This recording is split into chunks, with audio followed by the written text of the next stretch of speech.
What's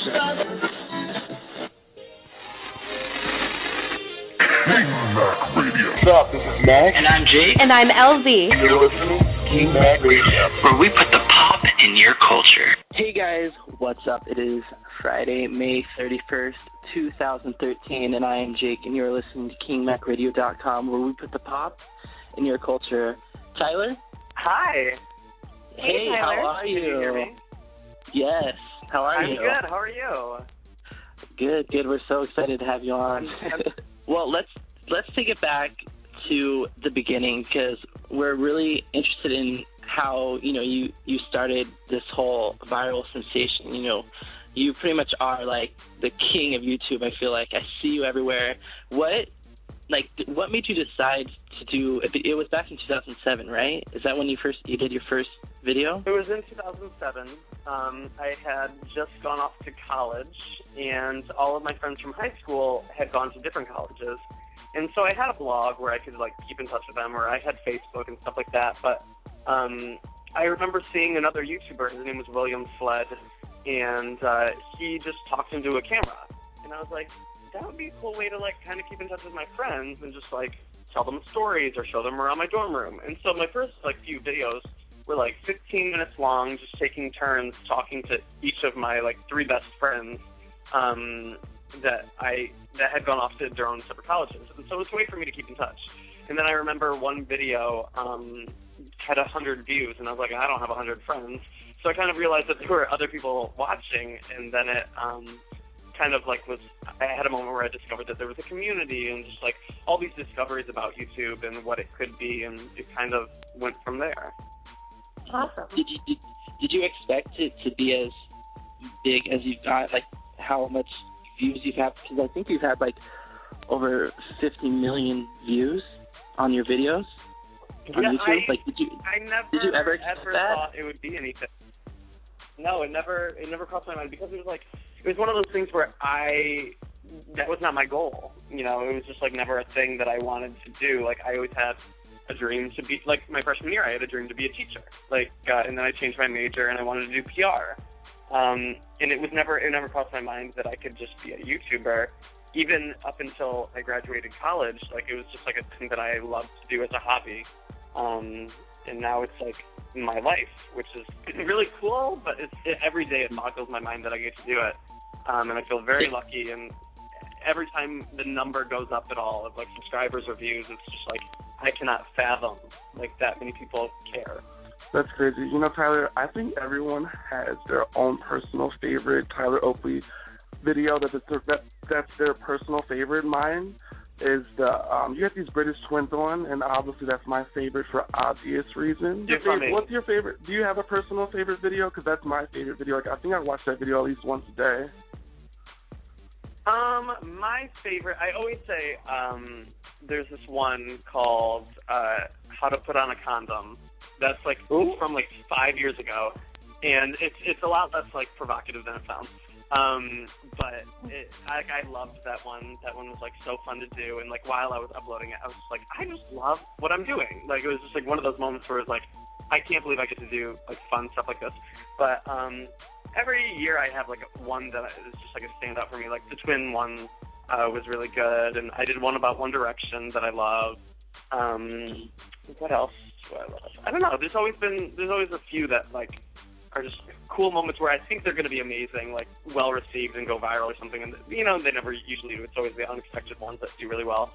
But the ones that I love, I do a lot of travel ones every so often. So I did one about Tokyo, or I did one about my trip to Thailand. And those are some of my favorites, because at the end of the day, it's kind of like a diary for me. And I go back and I never rewatch a lot of the vlog ones, but the ones where I do updates about my life, those are the ones where it's going through a scrapbook for me. And so those are my favorites usually, because it's just memories. Do you have anyone on YouTube that kind of inspires you and that you love to watch? Oh my God, I have so many favorite YouTubers. I don't have a TV. All I watch is YouTube. Oh, wow. So, the people that I watch are the TV shows that I watch. So it's let me think. I love Daily Grace. She's amazing. I love Glozell. Hannah Hart. Glozell is just like, I always call her the queen of the internet because she is just iconic to me. She's like YouTube in a nutshell. Her cinnamon challenges. Boys, like Marcus and Elfie and Jack and Finn, and I don't know. I love personalities and like just people talking about their lives. It's just so interesting to me. I also really love Lacey Green. She does a show called Sex Plus. What do you think about you that people just love and want to subscribe and follow you? I don't know. I think I just try to present my life and be unapologetically me and have fun and be goofy and not really care about being inappropriate and talk about things that I love because I feel like other people will love it, and if I just talk about things that I'm passionate about, people will be drawn to that because it's watching somebody who cares about what they love. I don't know. Like I said, my audience is really young, and so I just assume it's these people that are inspired to be themselves and love watching somebody else be themselves. So I assume that's it. I don't really know. You're really passionate about pop culture. One of our favorite pop culture stories that's going on right now is the Amanda Bynes, everything that's happening with her. It's not just one story, it's like a million things. Okay, if we were to say, okay, Amanda Bynes, go, what would you say? Go. Okay, well, girl, I have a million things to say. Well, I think, honestly, what I think and what I hope is that this is just one big performance art piece. And I think that she is creating this character where eventually she's going to tweet a link to a trailer to a movie where she's playing who she's been playing in real life. And all of us are going to feel so dumb about how we've treated her and how we've turned on her and how we've made fun of her, where it's going to be commentary of what the media treats celebrity. But that's being very optimistic. I don't know if that's reality, but it's so funny you said that, though, because Jake said the same thing. It's so funny you said that.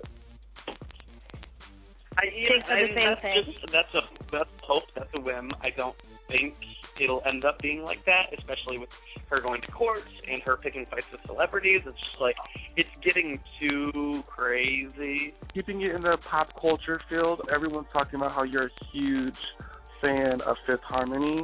I'm a big fan of them too. Yeah. Because I really love them a lot. What exactly about Fifth Harmony makes you a huge fan of them, and what do you want to expect from their new album?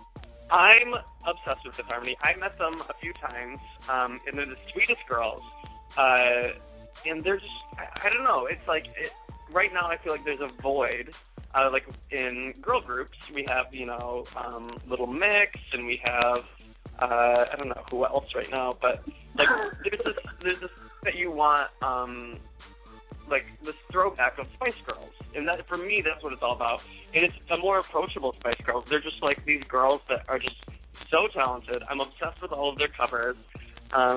What I want from their album, I think they're going to deliver. I'm not going to make any requests because I'm sure whatever they deliver is going to be pop perfection, and I would love to hear each artist featured equally within the group, because I know with One Direction, sometimes certain members get more, playtime than others.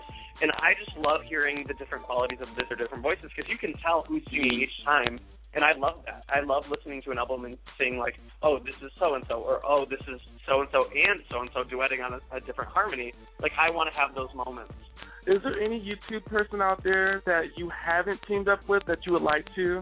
Oh, my God, there's a million. I'm going to London next month to do a whole bunch of collaborations with a lot of British YouTubers. Some of them I've already done videos with, and then some of them I met at, like, Playlist Live or VidCon that I became obsessed with, and I'm like, why haven't we ever made a video? A couple here, Shane Dawson, I would love to do a video with, Joey Graceffa. I've never done a video with Glozell. I did, like, a campaign video with her once, but we've never done, like, a collaboration. Miranda Sings is a favorite of mine that I need to do a video with. Daily Grace and I have done a few videos together, but I would love to do something on my channel. It's always been on her channel. So there's like everybody. I want to feature all my friends and just have fun with them. And the collaborations are sometimes my best videos and my favorite videos because it's like when you were younger and you get to see your two favorite TV shows do a crossover episode. And that's what it feels like for me when I watch two YouTubers that I love collaborating. And it brings out a whole different aspect of people's personality when you see them in different dynamics with other people. So it's just fun, and it's just lighthearted. And, you know, the Kingsley one was a hit, and the Jack and Finn one was a hit. And I do these collaborations, and, like, it brings out a whole different part of me, I feel, especially when I'm editing. It's just, like, a whole fun little aspect. I'm a huge fangirl. Like, Britney Spears and Carrie Underwood are my girls.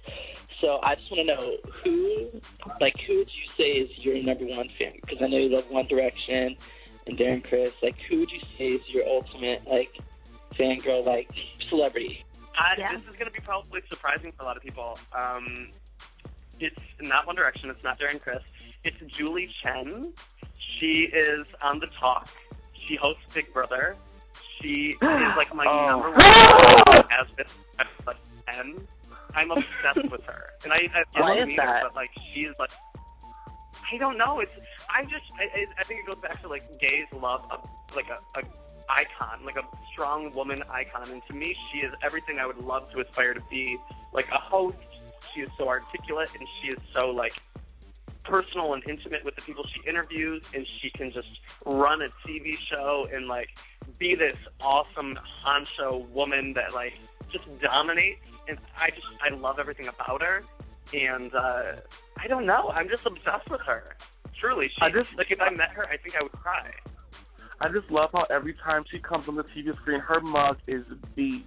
Like, you do not see any lines. She's serving 20-year-old realness, and her transitions are flawless. Yeah, she is perfect in her way. Just give me and, like, Julie Chen. Everything about her, I think, is perfect. And if I had a chance to sit down for, like, dinner with anybody, honestly, I think it would be Julie Chen, because I would love to pick her brain, because she used to be an intern, actually, with Andy Cohen back in the day, and she has risen to this, like, status of power, and I just would love to hear her story and just know how it all went down and get advice from her, because she is, like, so inspirational to me. So I'm sure you've gotten a lot of tweets and recognition from celebrities. Who has, like, tweeted you or mentioned you or shared your videos that literally, like, took you back, that you were like, oh my god, did this just happen? Like, what celebrities, like, blew you away? There are a lot that have blown my mind, but a few that, like, were really notable for me, like Taco Bell, I have a fun little Twitter relationship with. Cher, she follows me and direct messages me all the time, which is very interesting. Okay. But I think my number one is Ricky Martin. He actually tweeted one of my videos and said it was the reason he came out of the closet. And wow!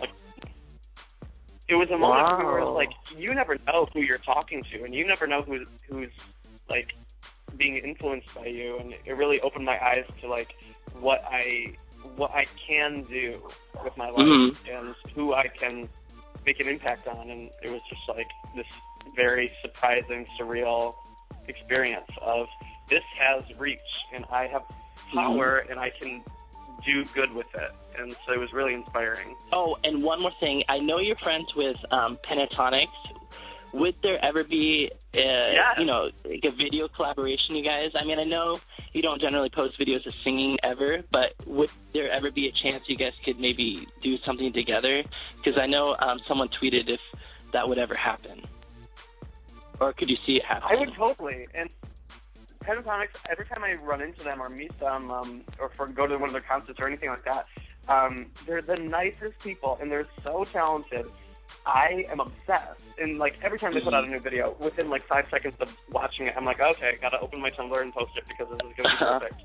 Because, like, their content is so good. So, yeah, I would totally do something with them. They blow me away. I don't know what the format of the collaboration would be, because I don't sing on my channel. But, I need to find something or a way to incorporate them, because they're perfect. Well, thank you for taking the time to call in and chat with us for a bit, and we definitely love your videos, and we'll be there celebrating once you hit the 1 million mark, because I know it's coming up real soon. These are always so fun to do, and y'all are the best.